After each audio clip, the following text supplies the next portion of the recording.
Anand Kumar to start the meeting with a prayer. Over to Anand Kumar. Prayer, please. Good evening. Our prayer is Heaven of Freedom from Gitanjali, written by Vishwakavi Rabindranath Tagore. Where the mind is without fear and the head is held high, where the knowledge is free, where the world has not been broken up into fragments by narrow domestic walls, where the words come out from the depths of truth, where tireless striving stretches his arms towards perfection, where the clear stream of reason has not lost its way into the dreary desert sand of dead habit, where the mind is led forward by thee into ever widening thought and action, into that heaven of freedom. My Father, let my country awake. Thank you. Thank you very much, Anand Kumar. I take the opportunity, friends on same wavelength, Chennai Annanagar chapter. I take the opportunity of welcoming you all for our 175th meeting. That means we have completed 14 years, 7 months without a break, the cooperation of our members. I would like you to make a note of it. Out of the print mistake, it has written as 174th. In fact, it is 175th meet today's. Make a note of that. Take the opportunity of welcoming my fellow FOSWLians, ICI Cupertino, FOSWLians Hyderabad, FOSWL Chennai Annanagar, FOSWL Chennai Adayar, FOSWL Vijayawada, and my own music group. And I take this special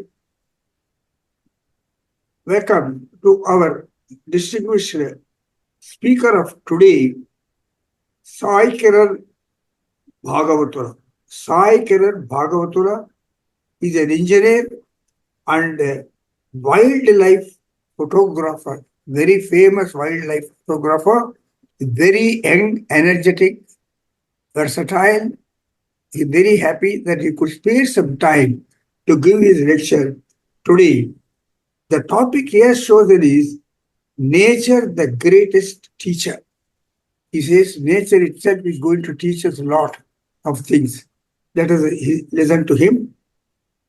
Before starting his lecture, I would call upon one of his own relative who is very well acquainted with him right from his childhood, Karra Ravi Kumar. He has been there already visiting with us. I request upon him to introduce our distinguished speaker. Over to Ravi Kumar, please.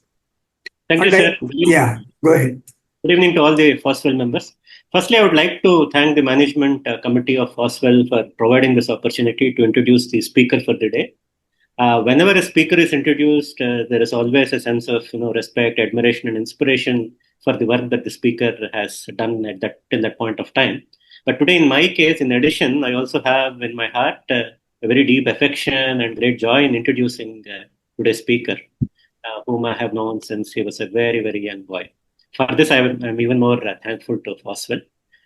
Sai Kiran is currently the founder of an organization called Wildlife Whisperers. He did his engineering in India and a master's in computer science from the University of North Carolina in Charlotte. He worked in the IT services industry in multiple organizations as a data scientist and product manager. He has transitioned into the nature, photography, and all that.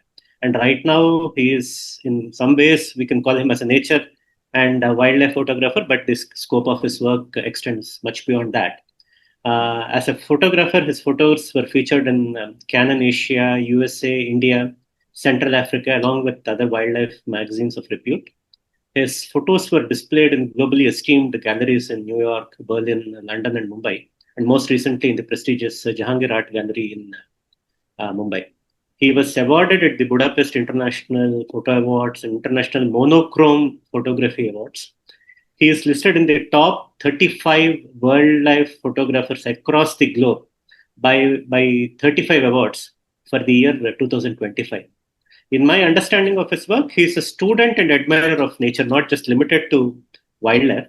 And a lot of his work revolves around this theme of nature and trying to learn from it as a sincere student. He will talk more about the various facets of this in his talk. He currently lives in Hyderabad with his wife, young daughter, parents, and his grandparents. And I'm sure this group, comprising of many accomplished doctors, chartered accountants, and engineers, will find today's talk by Sai Kiran very educative as well as inspiring. Thank you, sir. Thank you very much, Sir Kumar, for the wonderful introduction. We really welcome once again, Sai Kiran Bhagavatula. And also, I would like to invite his own family members who has also joined for the first time with us, Sangeeta Bhagavatula. And his dad, I don't see his name, but he has also joined with us. Oh, my uncle has joined. Your uncle has joined. Yeah. I welcome them also into our group. Kindly, I welcome you, sir. Now, it's the time for us. I hand over the speaker to our speaker to start his lecture. And I would like to tell our members, after his lecture, he is open for discussion. You can always interact with him for any doubts or any clear things with him. And if you have got any doubt, you can also write it in our chat box, which will also be opened at the end of our talk. Now, I hand over to our distinguished speaker to deliver his lecture, please. Go ahead. Thank you. Thank you, everyone. Good evening. Good morning. People are on the other side of the globe. At least my family has joined from the other side of the globe. So good morning to you. Extremely honored and privileged to be in front of you guys. Someone who's very, very distinguished. Probably the senior most panel that I've ever spoken to till now. And someone I'll be quite jealous of because you have spent most of your life amidst nature. You have seen nature much before the development and urbanization has happened in the cities of India and across the globe. So I feel so privileged. Most of the presentation, I have prepared a presentation which is filled with pictures, videos that I have. I was blessed to be in the jungle during these times and try to click them. So the entire presentation would be having pictures, videos that I want you to observe, and probably some inputs that I would need whenever there are a couple of questions. You can probably type in the text box so that we can proceed with the discussion. Great. Okay. I hope my screen is. I'm trying to share my screen. Yeah, it is open. Yeah, you please. Yeah, it's open now. Yeah. So once again, thank you so much. And today's topic I want to talk about is nature being the greatest teacher. Before we actually go into the topic, I want to tell you that I've divided the entire talk into 3 different parts. First is a change in perspective. We have been thinking of wild as something else, but I want to change. I want to bring in a perspective shift in how we actually think about wild and what wild actually is. Second, why nature is a classroom. And now that we understood both of them, what can we give back to nature? So to start with, probably a quick question again, as I told you, what does wild mean to you? Just one word. It can be as simple as one word. The minute I say wild, what is the first thing that comes into your mind? You can just type it in the text box. I probably look at the text box, but yeah, you can just type it in the text box.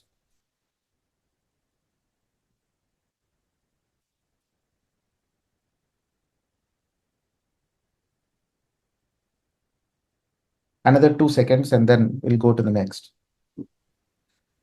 I'm not looking at the text box yet.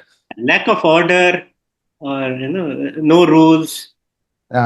Anything that comes into your mind when you say wild animal, or wild in a as a word, you can just type it. I have got some wonderful answers. Raw, something living in forest, untamed, freedom, wonderful. We'll wait for two more responses and then go to the next slide.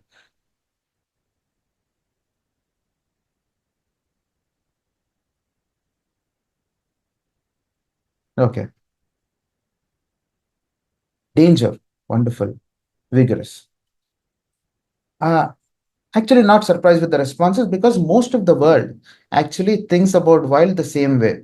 So, a general question was put on what they think about wild across various subsets, various sets of people in the world, and it came out to be quite surprising that they think wild is animals, wild is beasts, predators, ferocious, zoo, because not many people have seen animals in its free state, hunters, wildlife, Africa, hunting, savannas, exotic, carnivores. So most of the time we often relate the word wild or wild animal to something that is quite ferocious, quite dangerous, and that is the reason probably we start distancing ourselves from wilderness, and thereby distancing ourselves from nature, thinking that it is quite dangerous and harmful for us to stay with animals. But what we forget is that each of these animals, any animal, may it be a spider or a termite to an elephant, have their own emotions. So my photography, the reason I've taken up photography, wildlife photography, and the way it evolved is mostly showing animal emotions and trying to draw a parallel with human emotions, so that we start thinking that they are not someone different. We all belong to the same planet, just that they do not communicate in a language. They have a non-verbal mode of communication, but they're almost similar to humans. Probably when it comes to an emotion of a mother trying to show its love to its kids, you can see the pictures there. There's a monkey. You can see a small hand trying to hold its mom in the left picture. And the same with the animals which actually eat meat also. The carnivorous animals also have their own way of affection. It can also be emotion or affection in between siblings. These are two tiny little lion cubs trying to hug each other, just like humans. Or it can also be just anger. A bird trying to look at us very angry because we are trying to intrude its nest, probably trying to disturb its habitat. Or it can just be a mischievous guy trying to play with his mom. I mean, when you look at all these, it is it is very evident that every animal is like a human. It tries to exhibit emotions, it tries to communicate with its offsprings, with its family, the way we do it, but they actually have a different language. Play with them, get bored, just get bored because there is no one else around him. But end of the day, they're all a family together. Every animal has a family, and they are bound to the family. They are bound to the rules that the family has. So this is a picture. I just want to stop here to give you an understanding of the scene this picture was clicked. Most of the time, we think that lion is the king of the jungle because it does not prey on someone else's food. We think that it always kills something on its own and then tries to eat it and never scavenge on food. But this is one of very peculiar cases that has happened in Masai Mara, where all the lions that you see in this picture are injured. They are all injured. And when they are injured, when they do not have the ability to fight, the greatest animal which conquers these is hunger, same as us. when we are weak, the greatest hunger a human has, either for money or for power or for food, tries to change the way we are as a person. Because hunger is the greatest animal or the greatest predator in the entire world. So the same happened with these animals. If you try to look at the story, these animals have seen, these pack of lions or the pride of lions have actually seen the carcass of a hippo. They went along, they tried to pull it out, but you also see some crocodiles sitting in the water. So though they are scavenging, it is quite a tough challenge for them to bring the dead hippo out of the water and try to feed on them. When you look at the entire scene, don't you think it is like humans? When we are hungry, when we are either hungry for food, water, power, or fame, there is a slight change in our behavior. We are no more the same people. Probably the same thing happens in these animals also. And whenever there is a threat, we try to pull ourselves together. We try to pull ourselves together. We try to bring our family together, probably as a group of monkeys. So all the pictures that you have seen are not dreadful, are not raw, are not dangerous, are not is not something which is very different from what we humans experience in our own life every day, in every walk of life. Probably being born to a family, probably having a meal together with our family, trying to have a display of affection with our siblings, with our offsprings, or just being playful with our friends. Animals also do the same thing, but we haven't looked at animals this way because we were never taught that animals are like humans. The minute we are not taught about something, we do not love it. If we do not love it, we do not understand it. If we do not understand it, we will not try to save it. So that is happening in the current world where we humans are not taught of how similar each of these animals are. And we thought we are the most evolved species. We have our own ways of dominating the entire world, and we thought everyone else is a visitor and we are the owners of this planet. And probably that is the reason we started overlooking other animals and were just thinking about prosperity or development of just the human as a species, but not about every other animal. So my entire the the reason I took up photography is when given a chance to speak as a photographer or an artist, to tell the world that every animal is like a human. They display emotions like humans. They have families like humans. They they eat like humans. They feast like humans. They show their emotions like humans. But the only difference is that they do not have a language.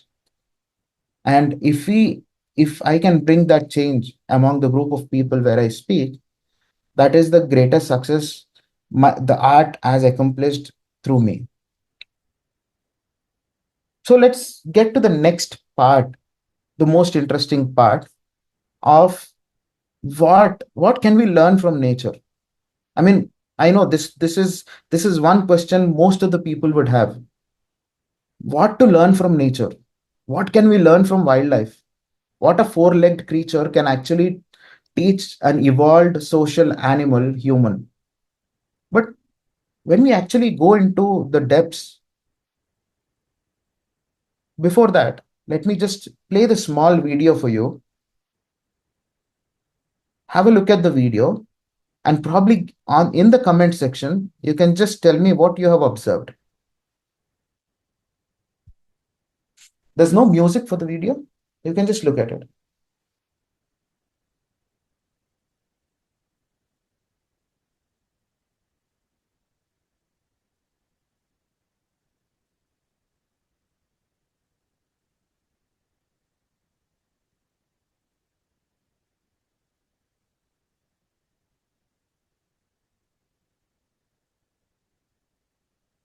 I hope the video is visible. Is it playing?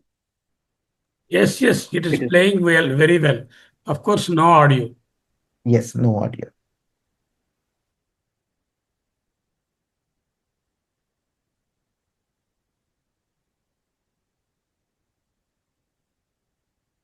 You can feel free to type whatever you have observed in this video. What do you see and what do you observe? It's trying to go, it's going against the wind, trying to fly. Wonderful.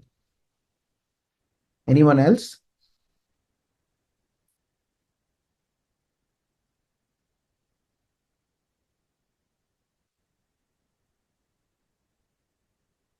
Searching for food. Searching for prey, yeah. Searching for a prey. Yes. Balance still, standing still. Yes.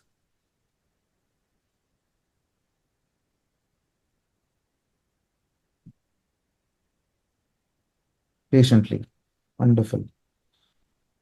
So this is one type of raptor called crestal. We find it in India also.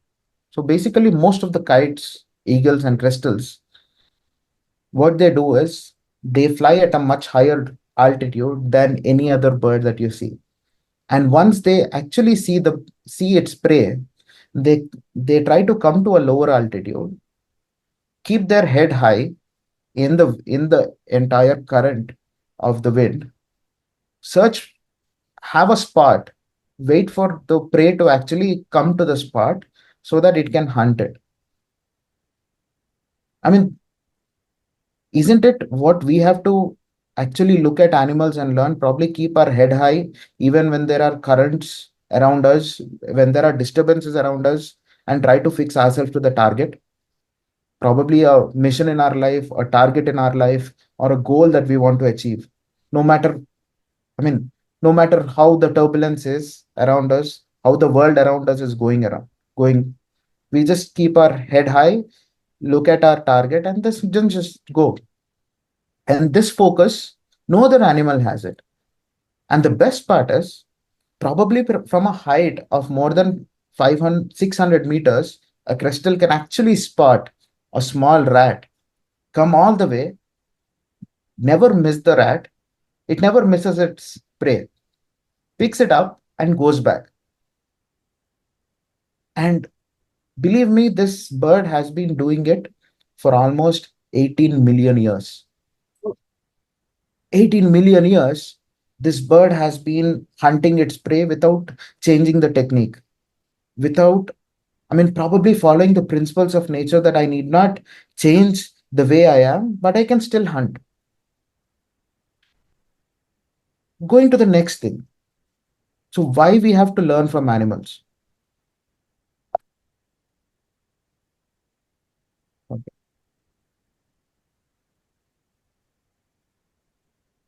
Ants are 97 million years old on this planet. Elephants are 55 million years old. Wolves are 34 million years. Chameleons, 64 million years. Chimpanzees, our closest cousins, are 13 million years old. Lions are 1.6 million years old. Any guess how old Homo sapiens are on the planet?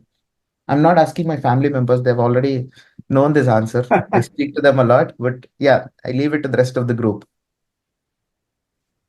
How old do you think Homo sapiens are on the planet?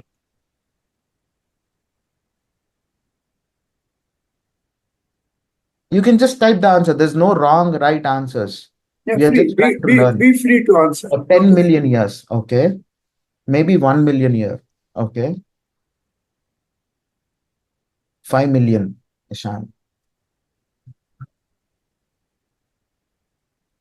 50 million.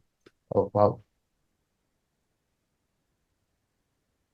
6 million. What if I tell you we are much, much younger than what we think? We are much, much younger than what we think. We are 300,000 years old. 3 lakh years old. So don't you think by the time humans have come onto the planet, ants have actually lived for 97 million years, 96.7 million years to be more precise. They have optimized their way of living. They have evolved themselves so that they accommodate to all the challenges that they face. Probably the same with elephants, the same with wolves. The closest thing that can come, which is not as much evolved, would probably be a lion because it is just 1.6 million years old, relatively, when compared to rest of them. So even if we think about it, right from the first fire that human has actually observed in the wild, and then try to replicate it, trying to hit two stones together, to the first wheel that human has discovered because he just saw a boulder running down a hill. The first wheel, because wheel is the cornerstone of every invention that human has ever made. So all these things we have actually copied from nature. Though nature is actually not suing us for a blueprint, stealing their blueprint, but we have actually copied it from nature. So what we believe at Wildlife Whisperers is that we've learned many other things from nature. Maybe leadership, how to be a better leader, because Homo sapiens, when they started, were solitary beings. They were never into groups.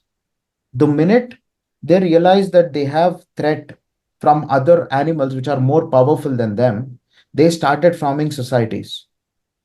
And the minute they started forming societies, they understood that they needed leadership. And guess what? They have a 97 million-year-old business school sitting right in front of it, which talks about staffing. Ants have 7 different staffs in them. So there are 7 different types of ants in an ant hill. There is a staff which is dedicated for bringing food into the ant hill. There is one staff which is only dedicated to reproduce because they need to show strength in front of predators. There is one set of ants which find the shortest path to the food. There is another set of ants which come at the time of crisis, probably uh, when there is a predator coming in, fighting with the predator, basically the war front or the soldiers. And there is one which is just protecting uh, the queen ant, which is sitting inside the hill, probably forever. So ants have been doing what our HRs, what a human resource in our organization has done for 97 million years. Elephants. Elephants have something called an elephant corridor. So elephants are called the knowledge source of a jungle. So what happens when an elephant corridor gets disturbed is that the entire forest loses its way to the nearest water body. So what an elephant can actually do is quite fascinating. Elephant takes its trunk, rubs it across the floor of the forest to sense how far the nearest water body is. And guess what? If the water body is around 100 kilometers from the place it is standing, it can sense the vibrations and walk towards that.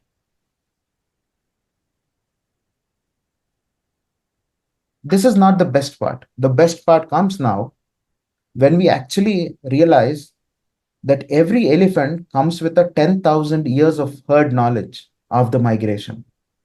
A 10,000 years of knowledge without documentation, without any training.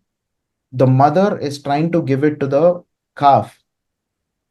I mean, have we don't realize how wise these animals are because we stop spending a lot of time with them. Probably the same with wolves. Wolves is one example probably we all know because we often speak about wolf pack, how wolves actually move together, how wolves hunt. And in all these cases, the most important thing is that the way they select their leaders is completely different. In ants, the leader is a queen, the female. The same with the elephants. But the leader is someone who's the wisest and the oldest in the group.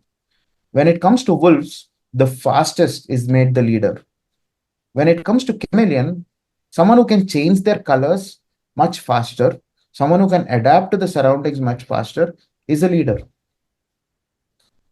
Can you guess how chimpanzees elect their leaders? Any idea? It's quite closer to us. So intelligence, okay. It's quite closer. We're it's almost like us. You can just type your answers. As I said, I just want answers from you so that we can break that myth and think about how these animals actually do it.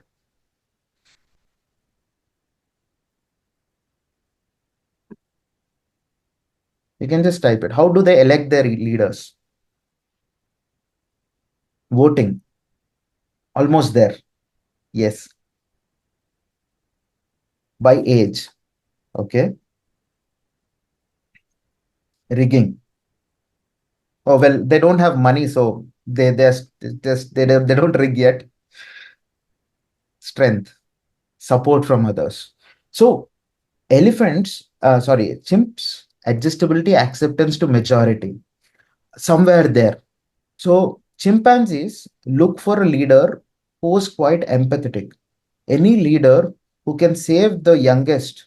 So basically, they move around in the groups, and whenever there is one individual chimpanzee which is taking care of the younger ones and also the elder ones, is made the leader.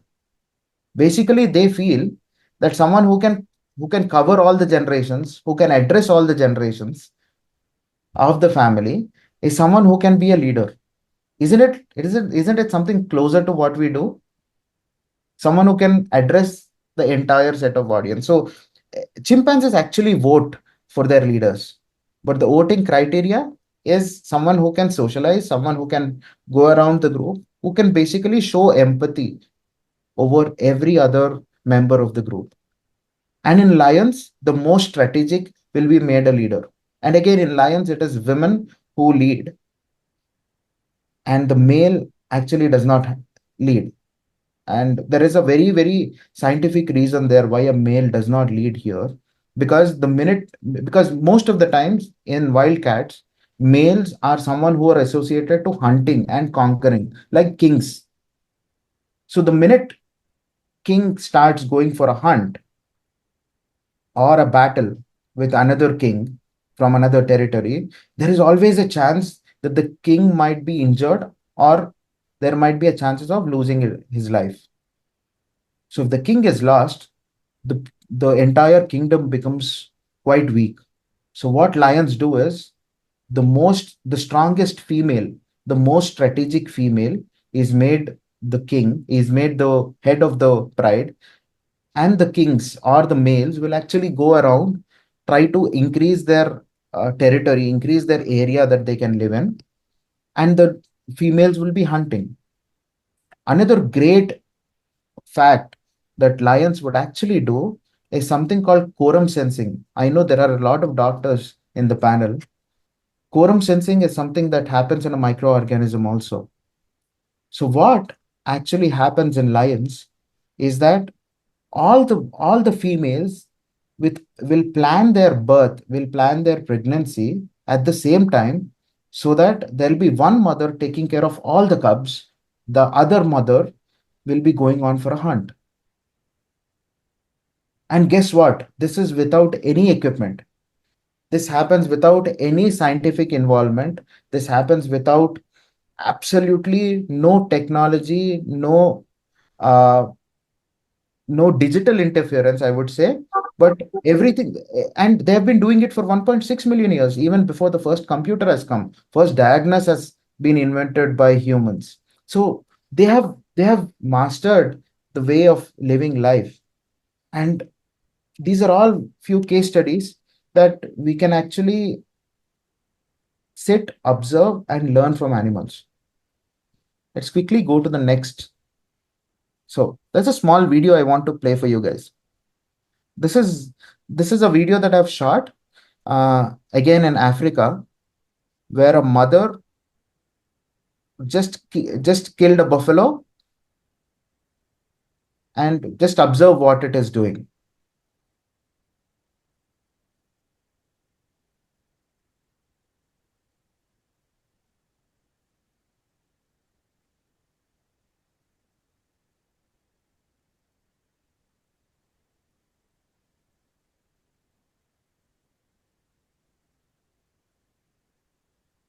And you see the babies with full bellies in the background, and some babies feasting on the food.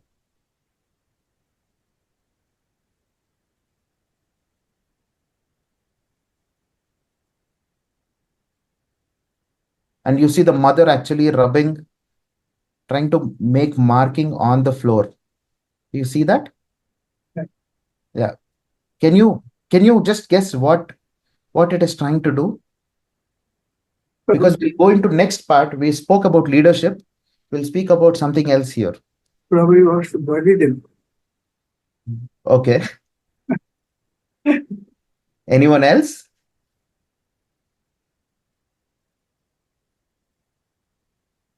Leave behind scent. Somewhat there. Yes.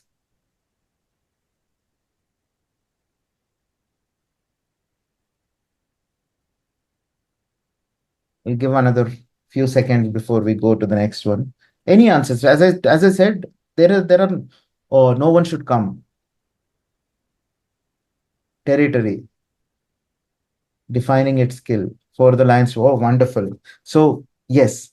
So basically the mother lion is actually drawing a boundary across the kill, not for not just for the other animals not to cross it, but also for the cubs not to cross and go out. Because once they eat, lions will sleep for 18 hours. Quite a fortunate animal, right? They eat and they can sleep for 18 hours. So they it basically, because they become more immobile once they have their food, what it does is it makes a boundary across the territory of the kill, so that the other animals, probably a leopard, another buffalo, jackals, or vultures for that matter, would not enter the territory. And the babies are also given strict instructions not to walk out of this. This is more like a Lakshman Rekha for them. And the minute they walk out, they break the rule. And guess what? 1.6 million years, not a single lion cub has broken the rule. There is no alter ego that comes in when it comes to rules of nature for other animals. And other fascinating thing that has happened during this part is that once everyone feasted on the buffalo, there is a little bit of buffalo that was remaining, and the mom actually taps on the prey, saying everyone has to leave, so that the other birds or the other predators, which are the scavengers, which were waiting to feast on the same food, come back and start feasting on them. I mean, look at the culture these animals actually exhibit. They don't want to, they want to continue the food chain. They don't want to stop it at their place. Unlike what we do. You think about it. We don't want, we don't contribute to any other species. Most of the humans, rather. Can go to the next chart. Again,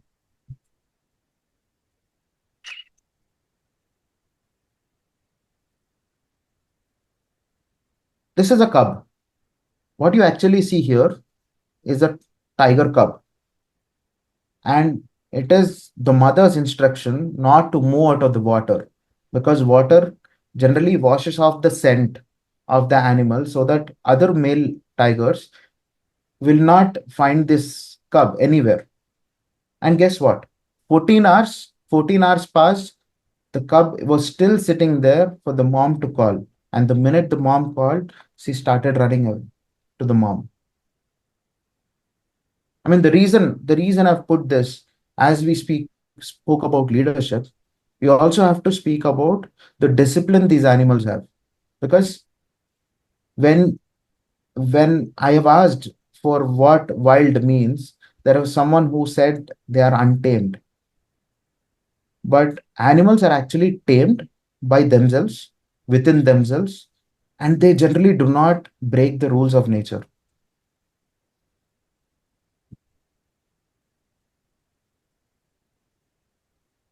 The same with an elephant. If you think about it, elephants, as I was telling you earlier, elephants teach with play. They basically throw these cubs into a situation where they have to actually come out, probably throw into mud, throw near some water and run away from there, play hide and seek, try to see if the calf actually is sensing the mother and coming back.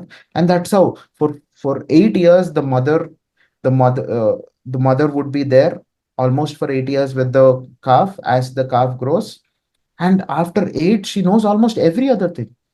The calf would know how to find the nearest water body, how to take care of its family, how to fight for the family, how to move away if there is a threat, how to get into damp water, drink water and come out, because damp water, because of the weight, the elephant might get stuck into it. So they know everything. And all these have never been broken as rules, just for their convenience.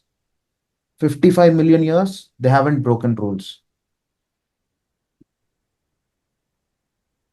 Coming to the next one, we spoke about ant hill. This is something similar. This is a termite hill.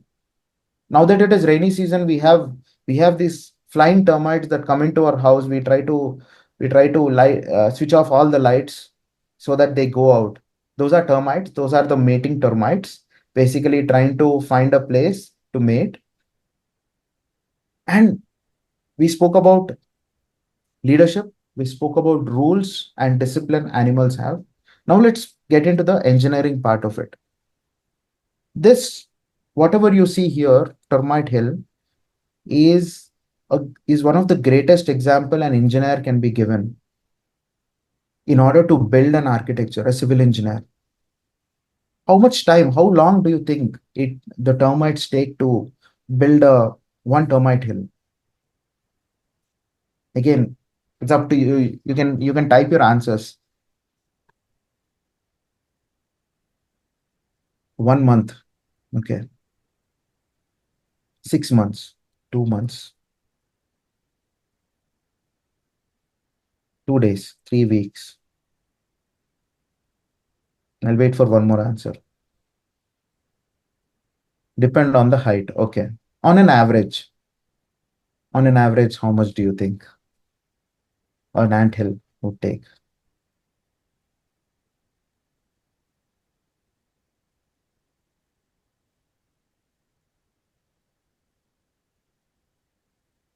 Okay. A fully grown ant hill takes around 10 years to be built. Wow. It takes 10 years. So the first termite which starts building the ant hill will not be alive, because a termite has a lifespan of around 3.5 months maximum. There is only one queen which stays inside. There are few termites which get killed in days. But everyone works towards a single goal, trying to sacrifice and have a vision. Probably we use in the human civilization, we use vision, and vision has been misinterpreted many times. But isn't it a epitome of vision where everyone works to a single goal, and probably someday they realize that they will not be staying in this anthill for a long time. They build it for 10 years.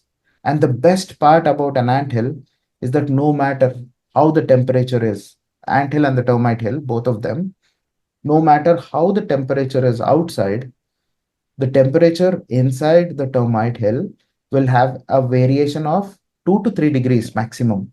So if it is 23 degrees Celsius inside the termite hill, even if it is -5 degrees, inside it is 22, 23, or 20 maximum, without an air conditioner, without without ventilation, without whatever new terminologies that we use to sell our real estate these days.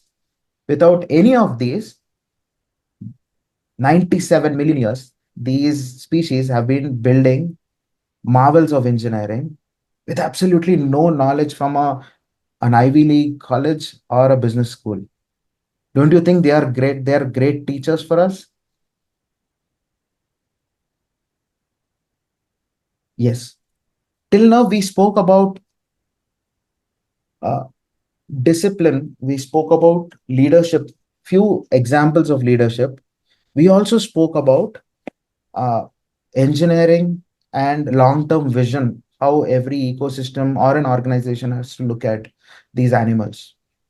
I'm trying to give a superficial understanding of whatever we do as programs, because talking about nature probably give me another lifetime. I would not be able to, because we are talking about animals which have lived, which are overlived what humans have lived on this planet. Here, I want to talk about ethics. This is a very personal and a very sensitive and a very important picture, which is very close to my heart. This picture, I call it a love bite. What you see here is a male tiger and a female tiger. Generally, at any instinct of any animal, when a female comes, the male and the female mate, because that's the rule of nature. What happened here is something which is quite fascinating. The name of the male is Balram. This is from the jungles of Tadoba, which is a few kilometers away from Nagpur. And this happened in 2022 when I was there. And the female is Maya. Her name is Maya.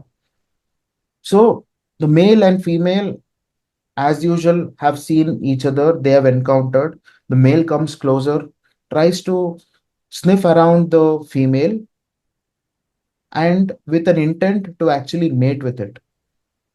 Five 5 minutes later, the female actually walks to the opposite side, urinates at one place. The male goes, smells the urine, and walks on the opposite direction. You know why? Because the female was pregnant, and the male is not supposed to mate when the female is pregnant. I mean, this is ethics.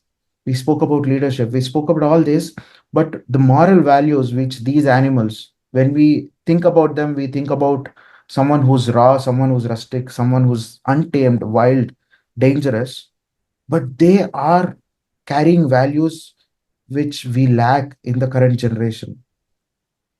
In the current society, when there is something that happens which which is not imaginable, we unfortunately compare those humans with beasts.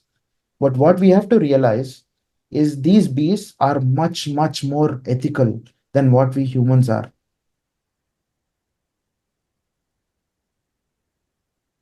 Don't you think? Great, great. And now that we spoke about what animals can actually teach us, because as I said, I'm not going into details, I'm just giving you a superficial understanding and create a curiosity, so that next time you plan your vacation, it need not be UK, London, it can be Amazon, it can be Kenya, Masai Mara, or it can be our very own Ranthambore, Jim Corbett, or any of these places, because we have a lot to learn from these animals, and there is every other need for us to save these animals. Next is one set of pictures where I want to talk about the case studies that we have already taken in the current world from nature. There are quite a few inspirations that we have taken from nature. I just want to go through those to give you an understanding of what we have learned from nature in terms of design. So this concept is called biomimicry, where we actually take inspirations from nature to build our products, to build our processes, to build our ecosystems. The very famous uh, bullet train we are all fancy about. So the first time when Japan actually built a bullet train, it was going through tunnels, and every time it passed out of a tunnel, it was making a lot of noise. We are talking about 300 kilometers per hour, uh, a capsule trying to shuttle through it. There was a lot of noise being made, and the noise was so high, you can probably imagine Dhoni walking into Chepauk. That's how noisy it was, around 130 to 140 decibels. So what happened with the engineer who was building the bullet train was that he was asked to go and find an inspiration to make this better. Fortunately, he was someone who was a bird watcher. So what he realized is that there's a very tiny, teeny bird which actually moves from water into air, from air into water effortlessly without making noise. A kingfisher. So what he immediately did is change the design of the bullet train's nose to a kingfisher's beak. And guess what? The problem got solved. The same with windmills. I leave it to you. What do you think the windmill is inspired from?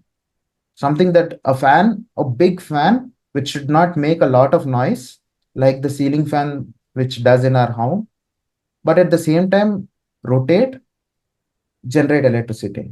What do you think would have been an inspiration to build a windmill?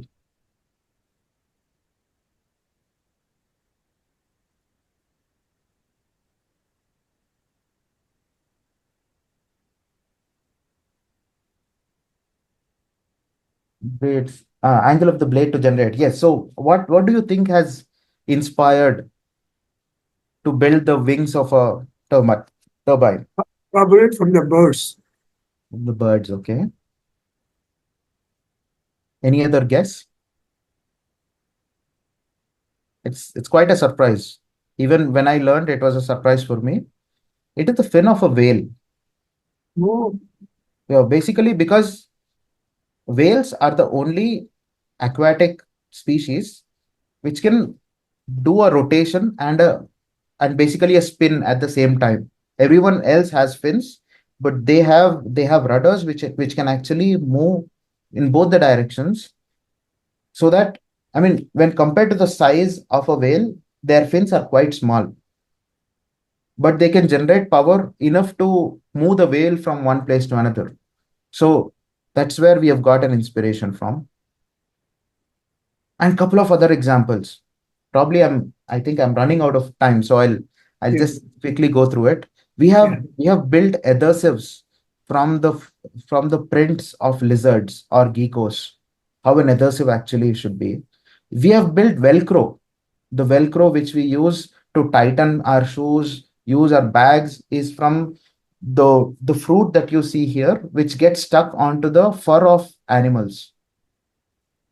We have developed the sole of the sports shoes from the snake's surface. And Lotus emulsive paints, I need not talk about it. We today we have also we were kind enough, I would say, to to to have a prefix of lotus because we have inspired from the lotus leaf on how we can have water resistant paints. So these are again some examples on how nature has actually taught us to be better humans. Now probably coming to the last part of the presentation, now that we know a lot about how nature can help us, inspire us, make us better people, there's one thing I would request all the people here, in all the participants, to do is delete 10 unwanted emails from your mailbox, probably your spam, probably your mailbox. Delete 10 unwanted emails. You might be receiving tons of emails every week. Sometime over the weekend, sit and delete just 10 emails.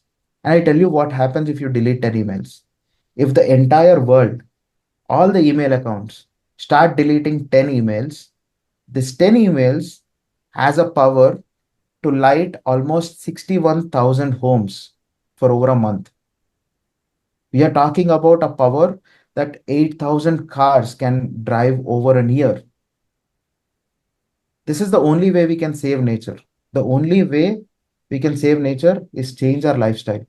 The few things, I'm not asking people to, stop using plastic, save water. We have done all this.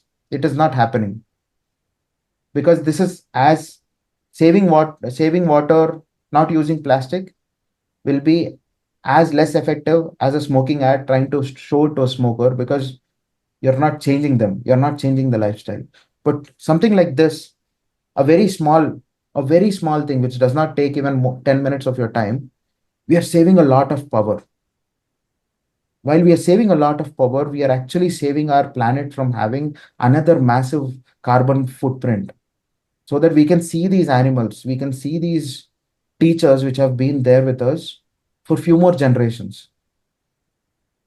Probably I have seen a lion. Few generations later, I do not know if they can actually see a lion or a tiger because they are on the verge of extinction. So the only thing we can give to the next generations is probably these greatest teachers, so that they just don't stop going to schools. They just don't restrict their education to schools, but actually go into nature, step into nature, and learn from our ancient teachers. That's it from me. Thank you so much. What a lovely lecture, sir. It was a great, fascinating lecture. We never had a lecture of this on this topic. We are very, very thankful to you for enlightening us on this particular subject. Now, before moving for discussion, I call upon our Vice President, Professor RBS Sharma, briefly give the summary of the whole thing. We will move on to the discussion. Over to Vice President RBS Sharma Garu. Please take over, sir. Hello. Yeah. Namaskar to everyone. Sai, what should I say? It is an excellent exposition of what we do not know. Okay, so things are there. Many a time we listen something which we already know. Here is a lecture which has put in lot of knowledge into everyone's mind. I'm sure all my friends here would have enjoyed the exposition of the knowledge related to the wildlife. So you said that ants are the oldest and human beings are the youngest on the planet. Next closest relative probably is the lion. And you talked about the guidance that they give to the herd and the choice of leadership, the various ways the different animals choose their leader depending on the might or the age or the intelligence or the empathy or whatever are the criteria for that particular set of animals. And you also talked about several rules that they have. And we do also have rules, but I can't stop jumping the red light when it comes to driving. But imagine those animals, which we think they are below par us in several ways, which is a wrong attitude now. And their rules are so fixed that they won't break the rules. Not only now, for millions of years, they haven't broken the rules, which is fascinating to understand. Most important thing is the compassion that you have mentioned, which is very much missing in the present human behavior. That's what we have to learn from the compassion. And you showed the picture of the monkey with its young ones hugging and most importantly, I was fascinated to listen to your ant hill, which takes around so many years to build an ant hill. And the termite doesn't even survive few months. And it is in aspiration for the future. It is striving hard and producing such an engineering marvel. We require several gadgets to keep ourselves within a narrow zone of temperature in our house, but they don't, in their own technology, without having any air conditioning or any other thing, they are able to keep a temperature inside within a variation of 2 to 3 degrees. It's really, really fascinating. And the knowledge aspect of it, particularly the elephants carrying their knowledge to the next generation like that. Where the water is, and they can sense the water, and the mother elephant in the genetic code gives the knowledge to the younger generation, and it not only one generation, it passes on and on and on till so many generations, which is probably not happening in our human genomes. And most importantly, you showed the picture of the female tiger and the male tiger the male tiger trying to mate with the female. You said that it goes to one side and urinates. The male goes and smells the urine and understands that it is a pregnant tiger, and shows the ethics and a lot to learn from the behavior of these animals about the ethics part of it. And then you showed about the biomimicry part of it, you have said. So that also is really very fascinating. And you all ended your talk with what we learned.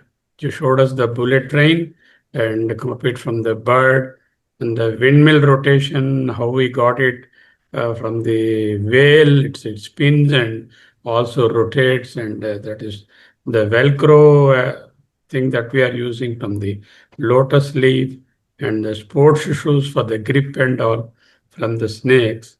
So I wanted to ask you one thing. Deleting unwanted emails, we save a lot of bio footprint and then save energy. Do you mean to say that we go on keeping the emails, we are going to endanger it? And can you just please explain a bit on that? Before that, my congratulations to you for a very, very structured, well articulated, and the way in which you delivered it interactively with the audience. It is a lesson to youngsters and most of the people who are doing presentations, even elders like me. I do a lot of work teaching students and teaching philosophy. An interactive way of doing things is always very understandable, and people will be engaged in the conversation and they will be with you throughout the talk. That's what you did. And I have no words to thank you and appreciate you. I am only looking forward to personally be with you and meet with you and probably travel with you on a tour and then get more educated rather than. Now, in our own field, we may be very great with lots of degrees, accolades, responsibilities, and but then each area is an area we need to learn, and you have demonstrated that nature is the best teacher, and from that you have fascinatingly included several good photographs of yours as well as short video clips, and made the presentation overall very comprehensive. And yeah, can you just tell us a little about the emails and how they save the energy and so on? Sure. So basically, all the emails that we have in on our mobile phone or are basically on a cloud, are at a data center or at a cloud. So every time we have to save these mails, there's some energy being spent. So Oh, that every is how it data is. center has some heat that it generates. Okay. For every email that I am not asking people to delete the emails which are very important. We have tons of emails which are not very important. Probably sales promotions that we give because we signed up for some, we signed up for some application, or we try to give our email ID to some event body where they start sending us newsletters, emails. So whenever these unwanted emails are there, just do not stay in your laptop or in your mobile phone.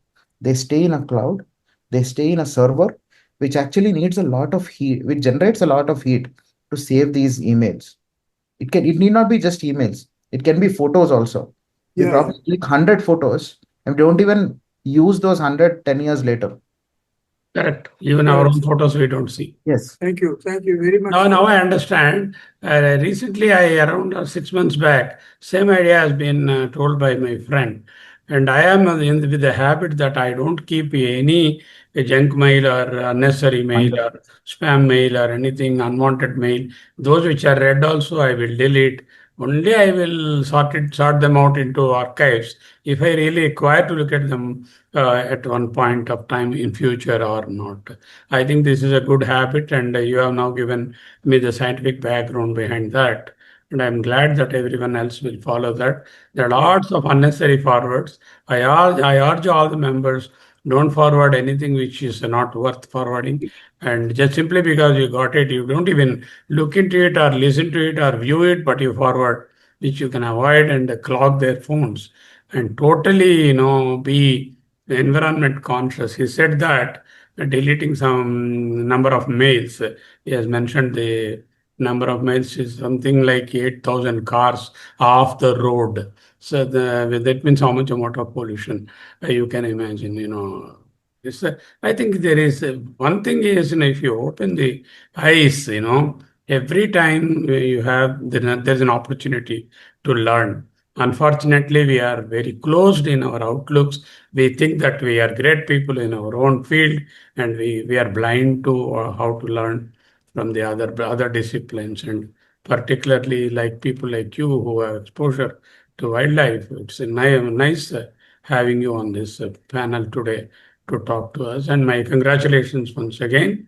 With Thank that, you I so much. leave it to Dr. Sarmaji, my brother, to take over. After everyone is done, one Ah, last 2 minutes to me, if it is please possible. go ahead. You go ahead. So yeah, thank you so much. I mean, again, as I said, it is quite honored and privileged to speak in front of all of you. You've literally overlived my age in terms of your experience, in terms of what you've seen in the world. So again, thank you for receiving the entire thing in a very positive way. What I would say is what I learned about nature and wildlife is probably less than 0.001% of what nature can actually give, because there are 84,000 species on the planet which are discovered, much more than that which we don't know yet. So all I request, because you have your families, you have your kids, you have your grandkids, and some might even have their great grandkids. So let the storytelling start again. Let you start telling stories about nature on how good nature can be, because the only way we can save it is the way we understand it and start respecting for what it is. So the minute the next generation realizes that there is a lot to learn from nature, there's a lot to learn from animals, is only when they start saving it. If they just look at it as another part of tourism, probably a casual holiday that I have to go into jungles, or they'll definitely have an alternative of going into a city also. But when we make them realize that nature is the greatest teacher, they would definitely save it. And saving nature for them is saving nature for ourselves also. So thank you so much. Very good, I sir. just Very want good. to add one small comment. Our scriptures, when we read the philosophy and understand them, they always tell you to be very humble and have humility, particularly in respect of the inputs that nature gives, and you have to be very open to that. And this is yet another sort of focus on how we should live humbly to better ourselves and better the surroundings around us. Thank you so much. Thank you very much. Thank So, you so much. Majay, our Vice President has contributed a lot for us in fixing the speakers